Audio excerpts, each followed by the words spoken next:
Hello everyone, welcome to my channel. মই ধৰিত্ৰী স্বাগতম জনাইছো মোৰ অন্য এটা ভিডিঅ'লৈ। আশা কৰোঁ আপোনালোক সকলো ভালে আছে। আজি পুৱাই বেপাৰীৰ পৰা এই সৰু মাছ কেইটা ৰখা গ'ল। বহুত দিন এনেকৈ সৰু মাছ খোৱা হোৱা নাছিলে আৰু আজি এই সৰু মাছ কেইটা দেখাৰ লগে লগে মোৰ পইতা ভাতলৈ মনত পৰি গ'ল। কাৰণ পইতা ভাতৰ লগত এনেকুৱা সৰু মাছৰ শুকান ভাজি খাই খুবেই ভাল লাগে। সেই কাৰণে শুকান মাছ কেইটা মই ভালকৈ চাফা কৰি বাছি ধুই লৈ সৰহকৈ পিয়াজ জলকীয়া দি মই শুকান ভাজি কৰি ললোঁ।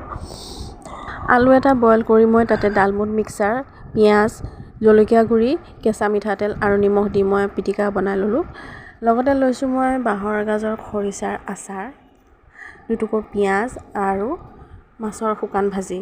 জলকীয়া মই সেইকাৰণে এক্সট্ৰাকৈ লোৱা নাই, যিহেতুকে মই বেছি জ্বলা খাব নোৱাৰোঁ। পিটিকা আৰু মাছৰ ভাজিত জলকীয়া দিয়া হৈ আছে, সেইকাৰণে মই জলকীয়া লোৱা নাই। আৰু মই ভাতখিনিতে দি লৈছোঁ অলপ কেঁচা মিঠাতেল আৰু মই এতিয়া খাম পইতা ভাত। তেজীৰাক মই পইতা ভাত খাবলৈ নিদিওঁ, সেইকাৰণে তাক মই আগতীয়াকৈ ভাত খুৱাই ল'লোঁ আৰু মই এতিয়া আৰম্ভ কৰি দিছোঁ। কোনে কোনে পইতা ভাত খাই ভাল পায় কমেণ্ট কৰি জনাবচোন। আজি 4-5 দিন ধৰি মোৰ গাটো খুবেই বেয়া, সেইকাৰণে ভালকৈ ভিডিঅ'বোৰো বনাব পৰা নাই আৰু খাবলৈ একো মন নোযোৱা হৈছিলে। খালেও একো বস্তুৰে মুখত টেষ্ট বা জুতি নাপাওঁ মই, কিন্তু এই পইতা ভাতকেইটা খাই মোৰ এনেকুৱা ভাল লাগিছে, মুখখন মানে টেষ্ট অহা নিচিনা ফিল হৈছে। আচলতে এই পইতা ভাতৰ বহুতো উপকাৰী গুণাগুণ আছে, আপোনালোকৰ বহুতে হয়তো এই বিষয়ে জানেই।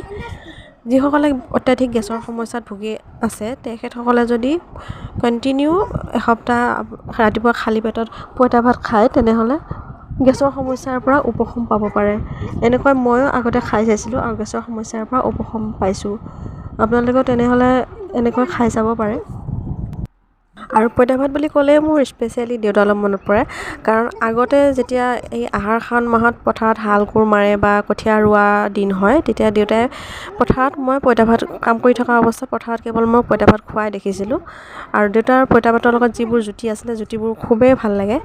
দেউতাই জুতি লগাইছিলে খাৰলি, যিটো সৰিয়হৰ পৰা বনোৱা হয়, খাৰলি খৰিচা, তাৰ লগতে পোৰা আলুৰ পিটিকা, পোৰা মাছৰ পিটিকা, কঁঠাল গুটি পোৰাৰ পিটিকা, এনেকুৱা ধৰণৰ জুতি লগাই দেউতাই বহুত ধুনীয়াকৈ খাইছিলে।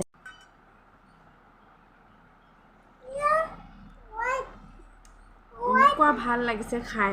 কোনে কোনে পানী দিয়া ভাত খাই ভাল পায় প্লিজ কমেণ্ট কৰি জনাব দেই। Bye bye.